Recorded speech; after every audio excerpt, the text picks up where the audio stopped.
This is the X-Zone Broadcast Network, broadcasting worldwide on broadcast affiliates and satellite program providers, including CNN Broadcast Network, Sirius Satellite Network, Star Media, Good News Radio Network, Angel Broadcast Network, Wiki Broadcast Network, and WPBN TV. For more information on the X-Zone Broadcast Network, visit us at www.xzbn.net.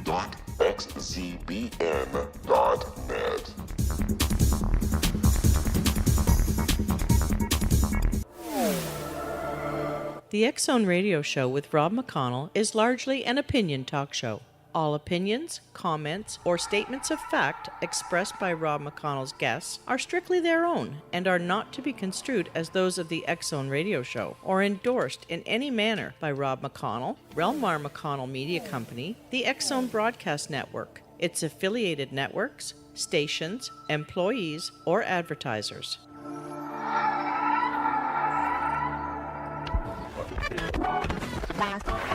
All Hit Radio.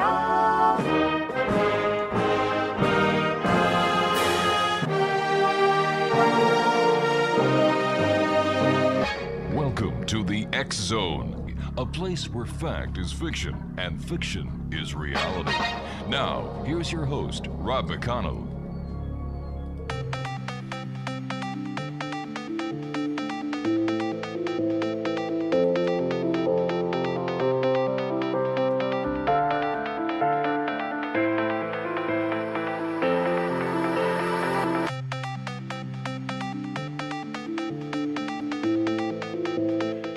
And welcome all to the X-Zone. I am Rob McConnell. We're coming to you from our broadcast center in Hamilton, Ontario, Canada.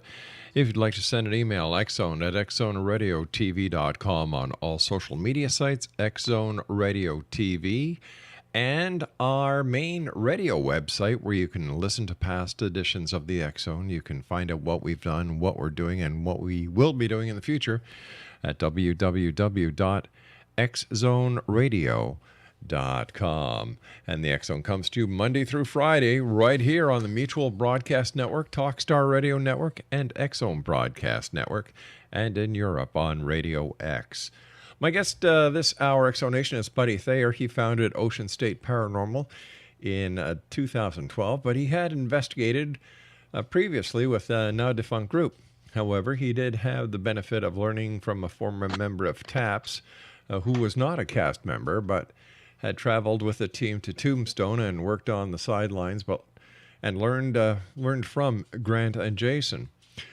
So without further ado, we're going to bring our guest on now, Buddy Thayer. Welcome to the X-Zone. Hey, how you doing? We're doing great, thanks, Buddy. Thanks for joining us. And tell us a little bit about yourself and what it was in your life, Buddy, that put you on this path to finding out the answers to the questions, I should say, that so many people are asking about the paranormal these days. Well, Rob, back in, I'd say 2008, I was working in a group home in Woonsocket, Rhode Island. Mm-hmm. I had never really believed in ghosts. I kind of did. I kind of like it was a nice idea, but I never. Believing for me was seeing for me is believing. So I never saw anything, never experienced anything. So I really couldn't say, yeah, I believe in ghosts or not. So anyway, I'm working in this group home. I'm working the overnight shift, and there's staff that are telling me that I work with that ask me if I have any ghost stories, telling me their ghost stories. I'm like, oh my god, this is it's gonna play with my mind. So I try and block it out. So I work the overnight. It's just me. There's 5 kids there, and kids are waking up in the middle of the night, and they're telling me about seeing, like, people in their rooms. They're seeing a man in their rooms. And I'm just saying to them, no, you're having a bad dream. This is like, like your mind is playing tricks with you. This isn't real. Just go back to bed. And they go back to bed. I try to soothe them. And they sleep 2 kids in a bedroom. So they'd have a motion sensor on the floor. So when the kid got up out of bed, you'd hear the motion sensor, the kid was getting out of bed, you'd go to the bathroom, you'd help him do whatever. Sure. And it's in the back bed. So one night I was putting the dishes away, it was about 4 a.m., and I heard the motion sensor go off, and I turned around to the bedroom behind me, and I saw a figure coming out of the bedroom. The figure walked right right in front of my face and disappeared. Immediately, I was incredibly terrified. I've never been so scared in my life. And from that moment, for about the next 4 months from that day on, it was every single night that I worked, there was something that was happening. Whether I'd be touched, I'd hear voices, I'd hear footsteps, I'd hear people upstairs, and there'd be no one upstairs. It was just so it was that experience that led me into joining a paranormal group. So I would imagine from that moment on, you were a believer. Absolutely, firm believer. There's no way I could explain a figure just walking in front of me and absolutely disappearing right before my eyes. Wow. You and I have to take a break, buddy. Please stand by. Exo Nation, our guest this hour is Buddy Thayer. He is with and founded Ocean State Paranormal. Their website is... Buddy, what's your website? The website is not up and running yet. We still run off of Facebook, so facebook.com/Ocean State Paranormal. There you go, We Exo. have all of our stuff in there. All right, there you go, Exo Nation. You heard it right from Buddy's lips. And when we come back, we're going to be investigating the paranormal and strange, weird occurrences that Buddy and his group, Ocean State Paranormal, have investigated. This is the X Zone. I am Rob McConnell. We're coming to you from our broadcast center. This is the X Zone Broadcast Network, broadcasting worldwide on broadcast affiliates and satellite program providers, including CNN Broadcast Network, Sirius Satellite Network, Star Media, Good News Radio Network, Angel Broadcast Network, Wiki Broadcast Network, and WPBN TV. For more information on the X Zone Broadcast Network, visit us at www.xzbn.net.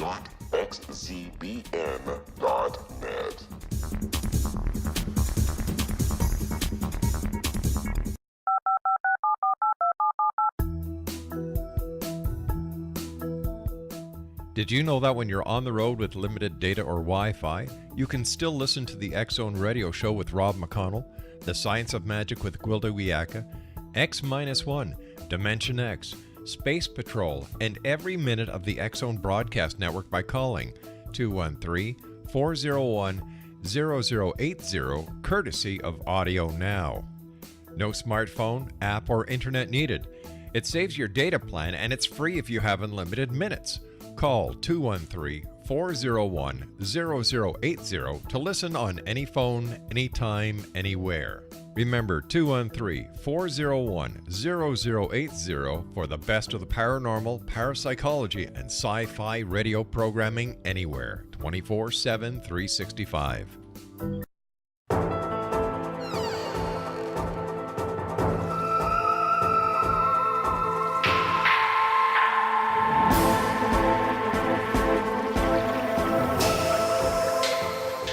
Welcome back, everyone. Buddy Thayer is our special guest. Buddy is the founder of Ocean State Paranormal in Rhode Island.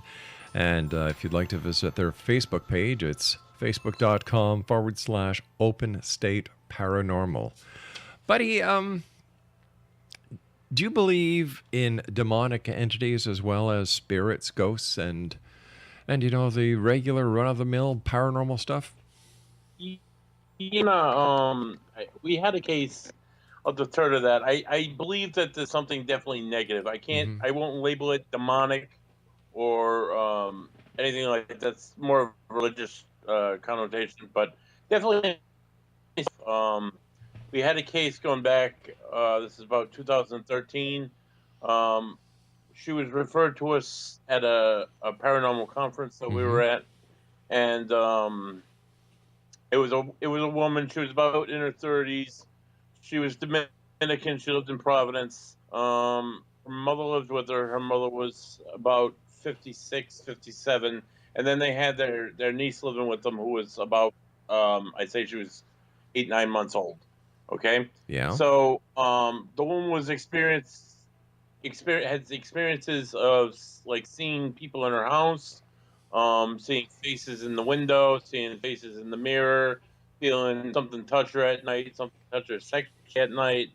So we went in there and we did the full investigation, and we did a history beforehand, of course. And we had certain EVPs, like, for example, "Get the F out," or "This is my house," several times. So I thought that was kind of odd. So we had a medium come in with us. We actually had 2 mediums come in with us. And the first time they did the first floor of the house, and they experienced a few human entities, say. And it was that of an older man and his 2 daughters, and how they lived there all their lives. And I did the history, so it made sense to what they were talking about. So they crossed them over apparently, and that was all. And then we left the woman, and she had said nothing bad had been happening, and every day we talked to her, and she reported nothing paranormal. And then it was 5 days later, and she was like, "Oh my God, it started again, and it started up even worse."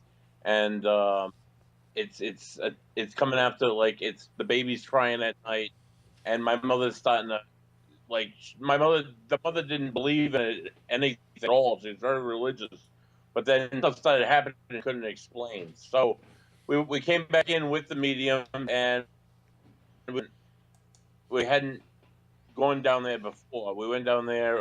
We didn't go down there the first time. We investigated down there. We had strange EVPs down there. But initially the psychics didn't believe the basement had anything to hold, so we didn't go down the first time. The second time we went down, and they started saying that there's something demonic. They were both of the Christian religion, so they were using the term demons. They were described, looked like they were in the corner, and I'm like, all right, as they're saging and they're talking about this, I'm just kind of walking. I'm thinking to myself, well, I'm not seeing anything, I'm not hearing anything, whatever. As we turn around and go upstairs, the medium that's standing behind me, she let out a gash and a scream. She turned around and she raised her shirt, and she had 3 scratch marks going down her back. They were red. They were just like they just happened. Obviously, I have to this day I have no way to explain how she got those scratches on her back.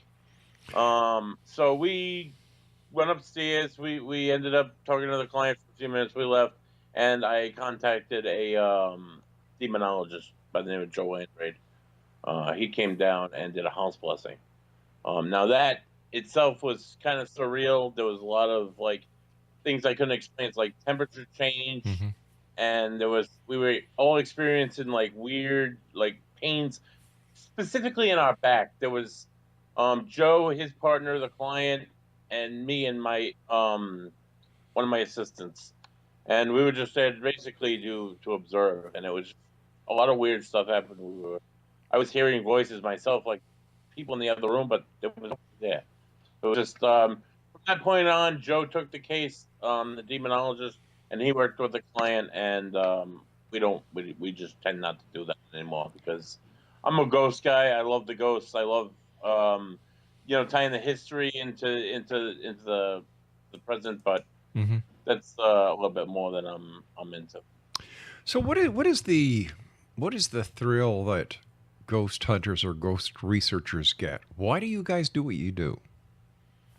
I don't know. I've always loved history, so to be able to tie in to be able to go somewhere that's, say, historical, for example, and talk about somebody who was actually living there and buried there, and have them come forward and say yes, or that was me, or I did that. It absolutely blows my mind. Why do you think that some of these spirits hang behind and that they don't progress to the next stage towards the light?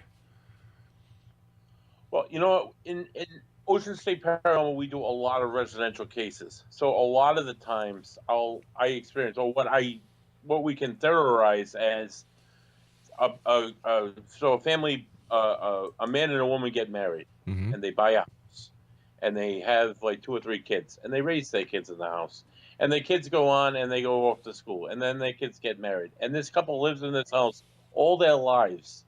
They get old, and then eventually they die in this house. This is the place that they love the most throughout their whole lives, where everything good in their lives happened in this house and around this house.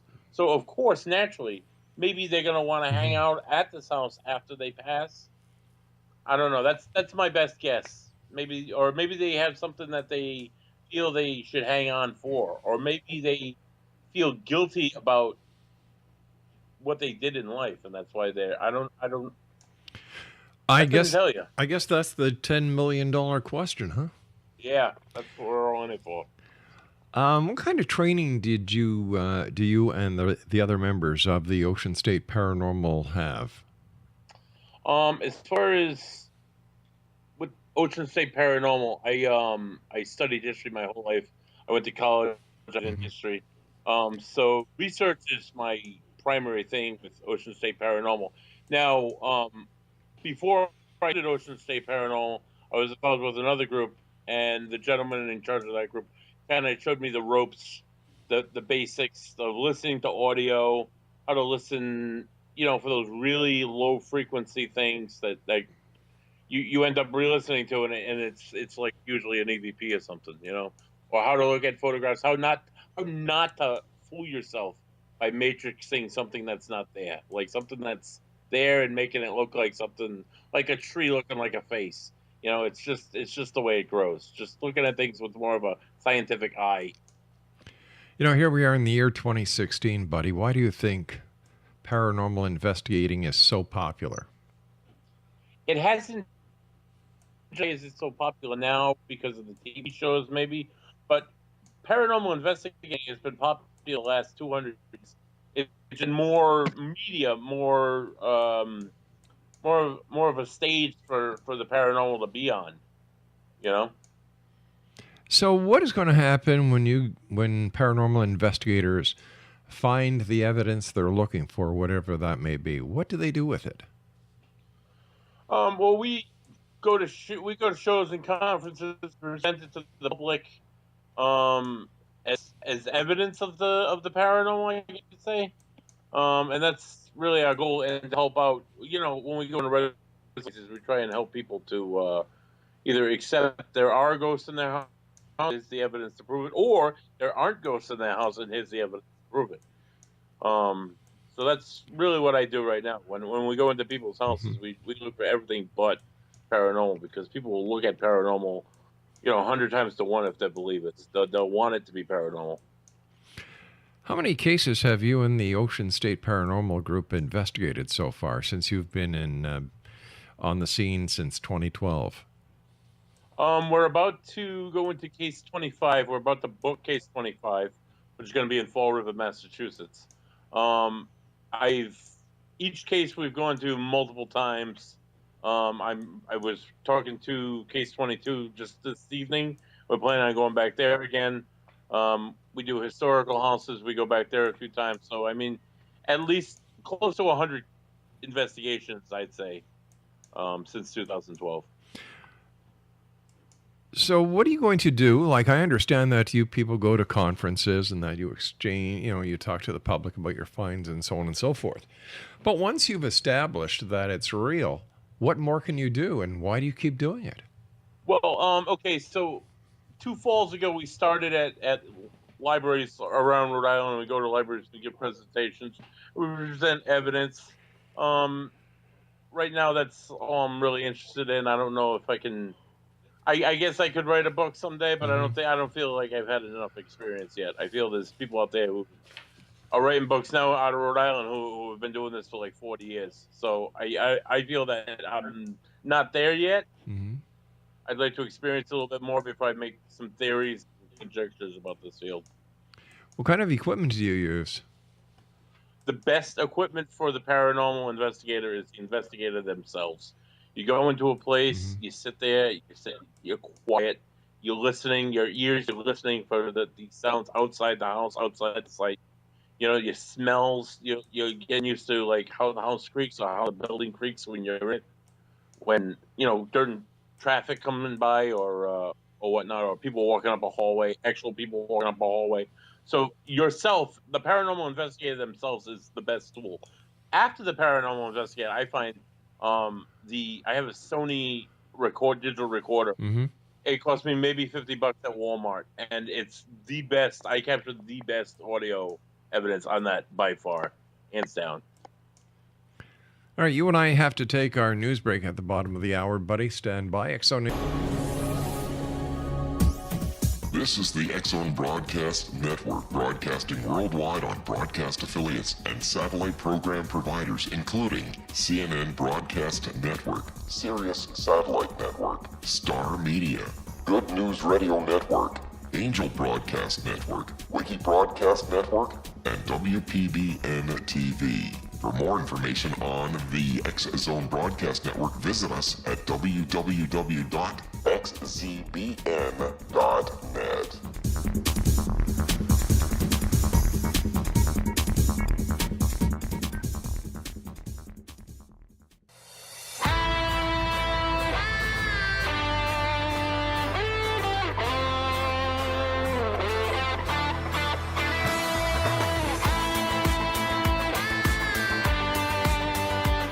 Buddy Thayer is my guest this hour, Exonation. He is the founder and historian of Ocean State Paranormal. They are in Rhode Island.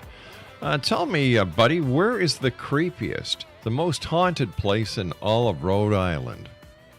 I would say the former lad school would probably be the top three at least in Rhode Island. And It where, was a go I'm ahead. sorry, go ahead. I was just going to ask you what the history of the place is.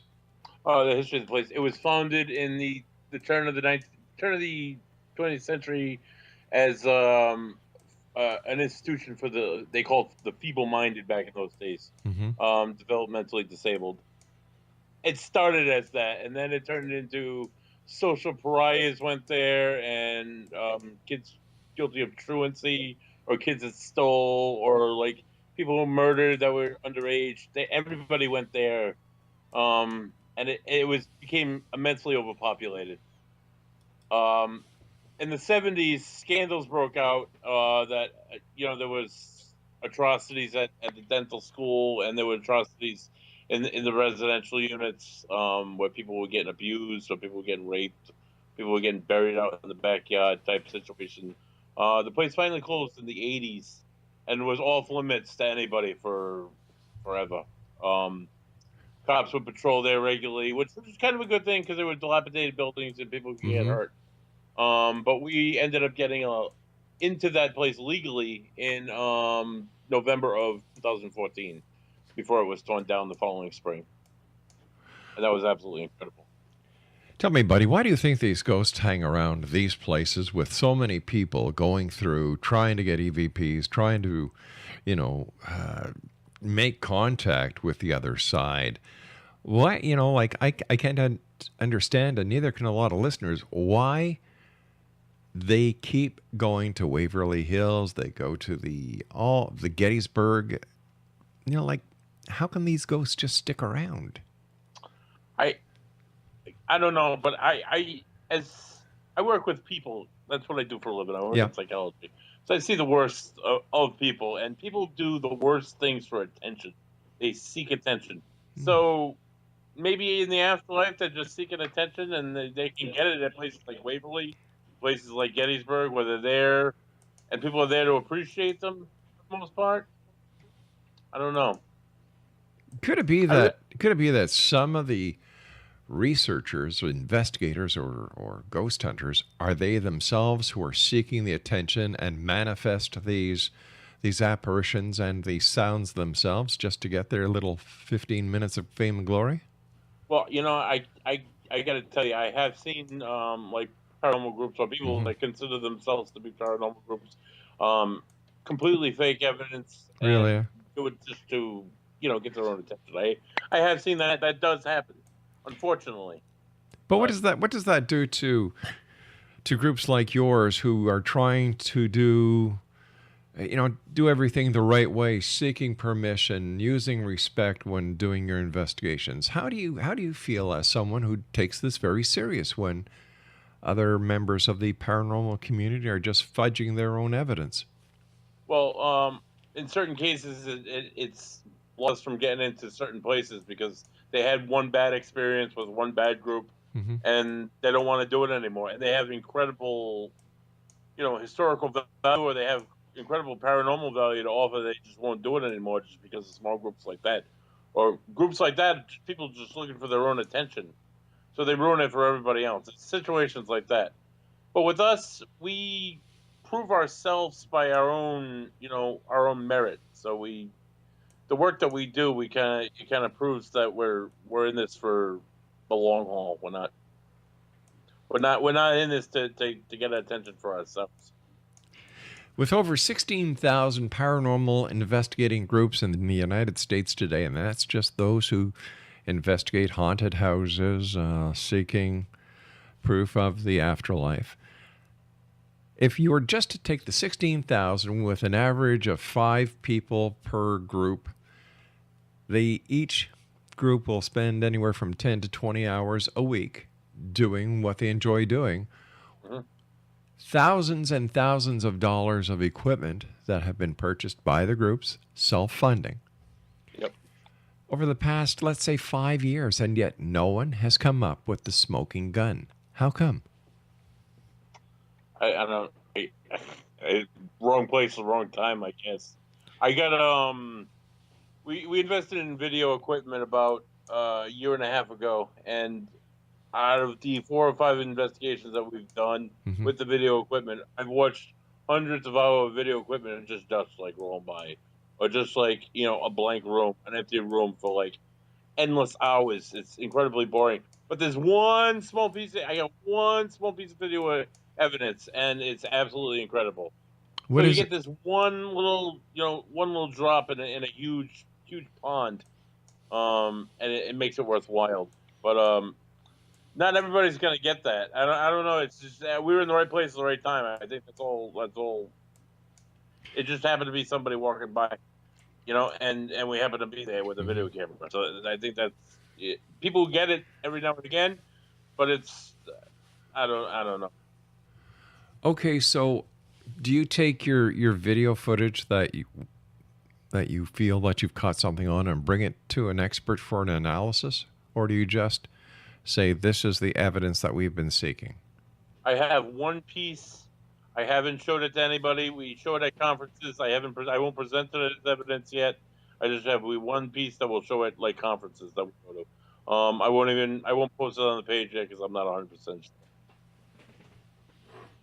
Okay, so let's say somebody calls you up and says, "Hey, buddy, my house is haunted." How do you proceed in your investigation? Well, we look at the client's claims, for example, what they happen to be, what they happen to be experiencing. If they're like, there's all different things. I had a woman tell me that she had like demons holding her down at night, and they come to find out that she had sleep paralysis. So I look at people's medical history, look at their psychological history. If they're on any certain kind of medications first, I'm looking at all the obvious answers, the obvious possibilities, or the rational possibilities before I'm even looking at ghosts. Once those are out of the way and none of those can be answered logically at all, I'll start looking into the history of the location, the history of the people that are living there, if they're, if they happen to have a record or if they have any personal problems that have been like in the media or whatnot. I'll look at the history of the home, the history of the property, the people who used to live there, any facts about them that I can put into a question form. We go to the house, we look at the claims, we look at any rational possibilities on site while we're there. We can figure it out. If not, we'll turn the lights off at night. We'll go around with the equipment, only because the equipment, a lot of it has lights on it, and you can see the best when the lights are off. So we do it with the lights off. If we happen to get like, unexpected, like K2 hits, for example, are going to go off if they're around certain electronic applications, like a refrigerator or a microwave or a fuse box or anything like that. They're going to go off. But if there's nothing that around, or if there's no wiring around that would cause the K2 to go off to show a level of EMF, we're going to ask particular trigger questions. Hopefully trigger a response. What kind of questions would you ask?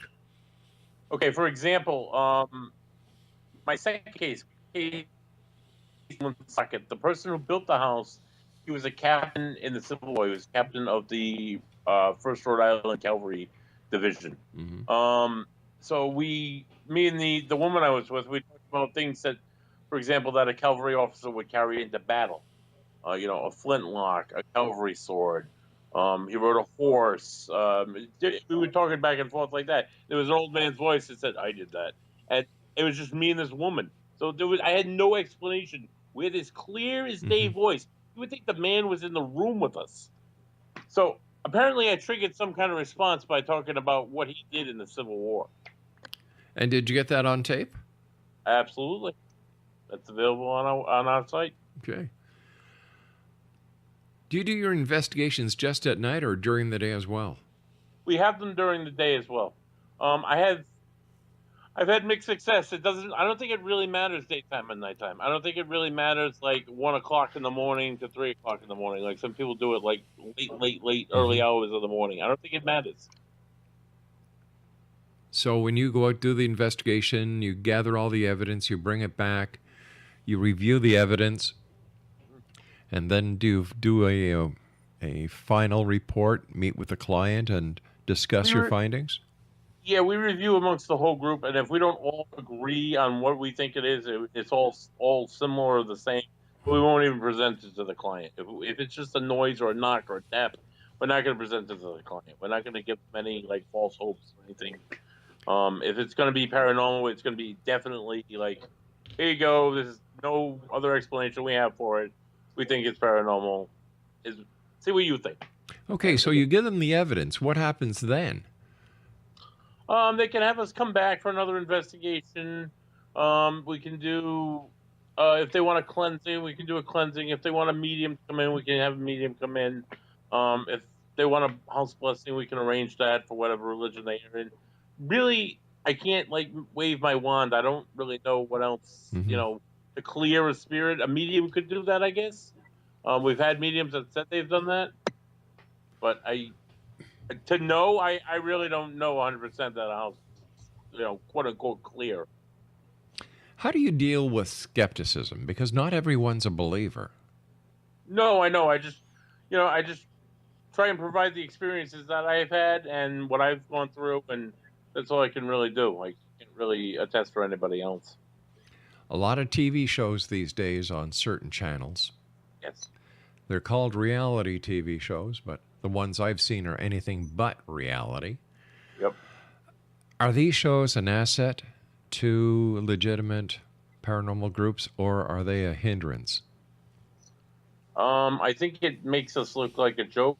I think not all the shows on TV are saying like that, but there's some shows on TV that are trying to put themselves out as paranormal investigators, and they don't impress me at all. And I think it leaves a bad taste in my mouth sometimes, just because this is what I'm trying to do, and they're out there making us look like a bunch of, jerks. It must be hard, having to put up with these kind of shows on television, and then I just don't watch them. Smart. Geez, I was just going to ask you something, and I just lost it. What other aspects of the paranormal do you investigate? Like, the paranormal is a big field. Do you just do ghost investigations, or do you investigate cryptids? Do you investigate lake monsters? Do you investigate UFOs? No, unfortunately, it's boring. We just do ghosts. I don't honestly I don't disbelieve lake monsters or disbelieve Bigfoot, but I haven't like ghosts before I experienced it. I've never experienced it, so I can't say I disagree with it. So basically, you only investigate what you yourself have seen or heard. Yeah, I guess so. Okay, so I'd just like to go back to the fact that you've gone in, you've done the investigation, you determined that there is something there, and how do you present the evidence to the homeowners? Do you make a positive identification on who the spirit is? Not unless I know for sure, which is never the case. So I never can say like, "Hey, this is your grandmother," or "Hey, this is the guy that used to live here." I just present like what we have, and they can they can take it from there. I can't offer any further insight of who it is. How many paranormal research groups are there in the area of Rhode Island where you live? There are quite a few. There's a lot of major and minor groups. There's a lot of major groups. There's Rise Up. They're pretty big. TAPS is really big. Mm-hmm. Rhode Island Paranormal Research Group. There's a lot of little groups though spread out that aren't as noticeable. Now, do you people share information? Absolutely. Oh, that's good. Yeah, I've worked with a few different paranormal groups. I understand. I understand that you've gone to Monticello and done research there, and I was wondering if you could share it with us. I don't think so. I'm sorry. I just never been to Monticello. My father was also a fan of history and took me across the eastern half of the United States to many historical sites. And then in brackets, you've got Monticello, just to name one of a few. Oh, Monticello. Oh, I'm sorry. Thomas Jefferson's home. Yes. Yeah. I did visit Monticello when I was 8 years old. It was impressive because Mm-hmm. it was built by Thomas Jefferson. Right. And he was an architecturist, as well as a politician, as well as an economist. So, he was. I saw a lot of cool historical spots throughout the country. And amongst other things, he was the first Secretary of State for the United States. Mm-hmm. Yeah, he had a wonderful career. If somebody listening tonight would like to become a paranormal investigator, what course of action would you suggest they take? If you can't find a group for yourself, like find a small group around your area to investigate with, I would suggest. This is the X-Zone Broadcast Network, broadcasting worldwide on broadcast affiliates and satellite program providers, including CNN Broadcast Network, Sirius Satellite Network, Star Media, Good News Radio Network, Angel Broadcast Network, Wiki Broadcast Network, and WPBN TV. For more information on the X-Zone Broadcast Network, visit us at www.xzbn.net.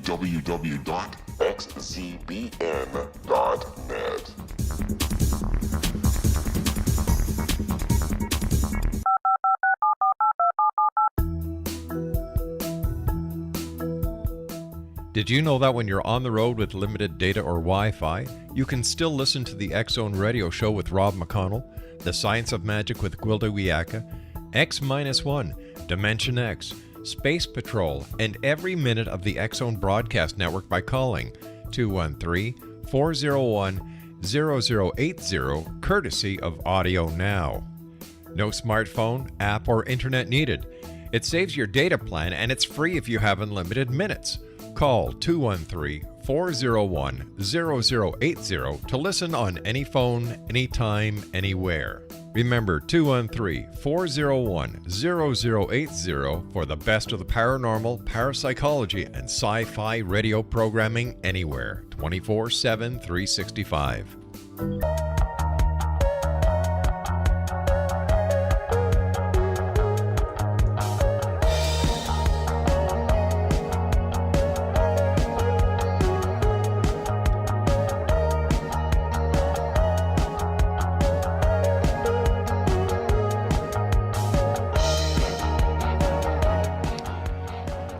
Buddy Thayer is our guest this hour, X-Zone Nation. He's the founder and historian of Ocean State Paranormal.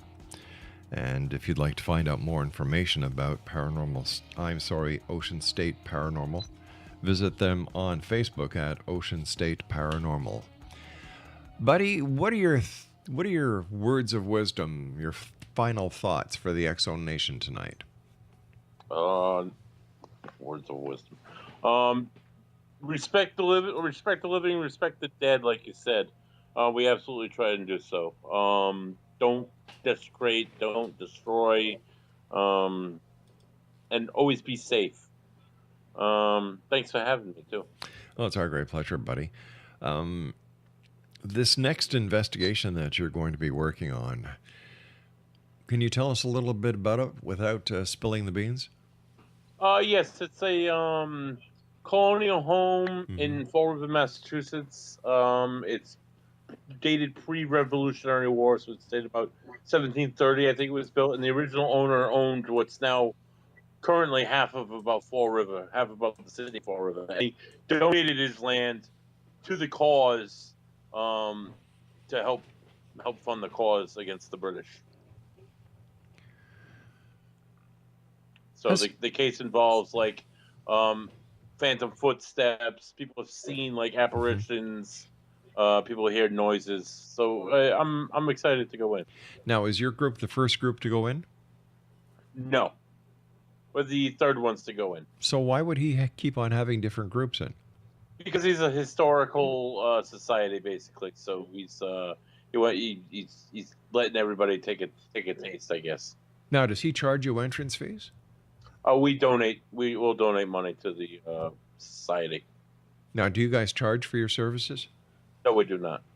So any money that we have, any like equipment that we own, we collect dues in the group, and we pay for it via that way or out of our own pocket. Are there any paranormal courses that you would recommend?